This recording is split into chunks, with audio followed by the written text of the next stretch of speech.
तुमको यह श्राप क्यों मिला? क्यों मिला? एक तो कलिकाल का मित्र कौन है? अधर्म। ध्यान से सुनो, ध्यान से सुनोगे तो कहेंगे नहीं फिर हम सनातन पे लौट आएंगे।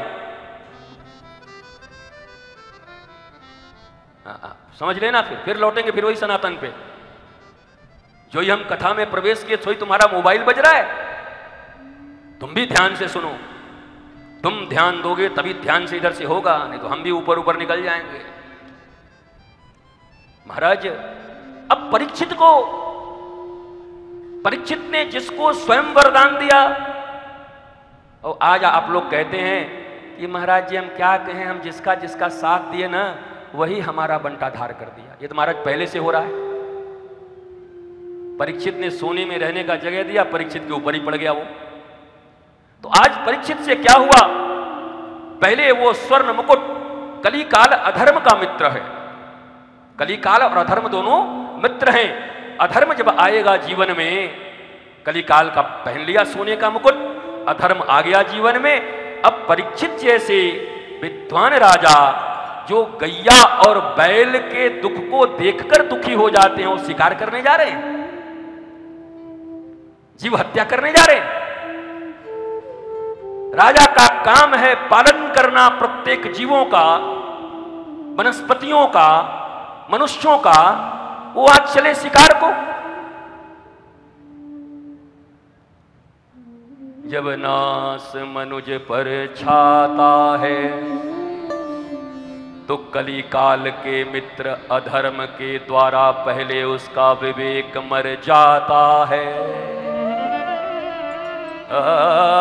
जब नास मनुज पर छाता है तो पहले विवेक मर जाता है।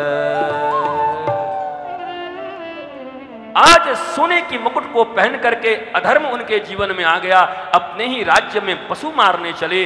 पर परीक्षित के द्वारा किए गए धर्म ने आज उनकी रक्षा कर ली। धर्मो रक्षति रक्षिता। आज पूरे जंगल में एक भी प्राणी नहीं मिला उनको। उनके द्वारा, ऐसे महापुरुष के द्वारा किए गए धर्म ने आज उनकी रक्षा कर ली। सारे जंगल के पशुओं को गायब कर दिया। हत्या नहीं हुई परीक्षित के द्वारा, वध नहीं हुआ। धर्म रक्षा करता है महाराज। आपका मूड किसी दिन गड़बड़ हो भी गया ना, आज नहीं छोड़ेंगे, आज हम दागेंगे, तो आप देखोगे वो आदमी नहीं मिलेगा। क्योंकि आपने जो धर्म किए हैं ना, वो आपके इस तात्कालिक क्रोध में आपका विनाश नहीं होने देगा। आपका किया गया दाऊ दयाल जी की सेवा और उनका दर्शन उस दिन काम आ जाएगा। वो व्यक्ति गायब हो जाएगा, आपसे अधर्म होने से रुक जाएगा। धर्म सदा रक्षा करता है। इसलिए जो कुछ भी धर्म कर रहे हो निराश मत होना। अरे हम इतना किए, क्या मिला? मिलेगा, संचित हो रहा है। प्रति पग पर तुम्हारी रक्षा होगी, बिल्कुल चिंता मत करना। इतना सा भी धर्म अगर अपने जीवन में तुमने माना है, इतने से भी धर्म को लेकर के, नीति को लेकर के, गुरु आज्ञा को लेकर के, शास्त्राज्ञा को लेकर के चलने का अगर तुमने निर्णय लिया है तो वो आएगा तुम्हारे जीवन में, सही वक्त पर काम आएगा। घबराना मत। आज परीक्षित की रक्षा हुई, कोई पशु नहीं मिला। लेकिन अब अधर्म तो अधर्म, कली तो कली, कुछ न कुछ तो करवाएगा। चोर चोरी से जाएगा पर सीना चोरी से कैसे जाएगा? तो उसने क्या किया? जब आए तो देखे प्यास लगी थी। और सबसे बड़ी बात यह है, जिसके जीवन में कली चढ़ जाए और अधर्म चढ़ जाए वो तृषित हो जाता है, प्यासा हो जाता है, उसकी प्यास मिटती नहीं। आज परीक्षित को प्यास लग गई है, तृषित हो गए हैं, क्योंकि अधर्म उनके मस्तक पर है, क्योंकि कलिकाल उनके मस्तक पर है। संतृप्त और पूर्ण रूप से संतुष्ट तो वही हो सकता है जो धर्ममय जीवन जी रहा हो, धर्म जिसके मस्तक पर हो, धर्म जो अपने हृदय में रख के चल रहा हो, वो तुष्ट पुष्ट संतुष्ट रहता है। बाकी प्यास लग जाएगी अगर अधार्मिक हो गए। आज प्यास लग गई, और प्यास लग गई तो क्या कह रहे हैं? ए, पानी पिलाओ। अच्छा, हमारे ही राज में रह के बाबा बन करके आंख बंद करके बैठ गए, हमको पानी देने के डर से ध्यान में बैठ गया। ये भावनाएं चल रही है परीक्षित के भीतर। ये संभव हो सकता है भारत का अंतिम राज्य, राम राज्य जिन्होंने दिया हो, अंतिम राम राज्य, यहाँ प्रत्येक व्यक्ति को निःशुल्क उत्तम शिक्षा उपलब्ध थी, निःशुल्क उत्तम चिकित्सा उपलब्ध थी, निःशुल्क और अविलंब न्याय उपलब्ध था। इसीलिए अविलंब इनको भी न्याय मिल गया। अपने ही राज्य में परीक्षित को भी अविलंब न्याय मिल गया अपने अधार्मिक आचरण का। जाकर के महाराज मरे हुए सर्प को गले में लपेट दिया है, सर्प को लपेट करके चले गए।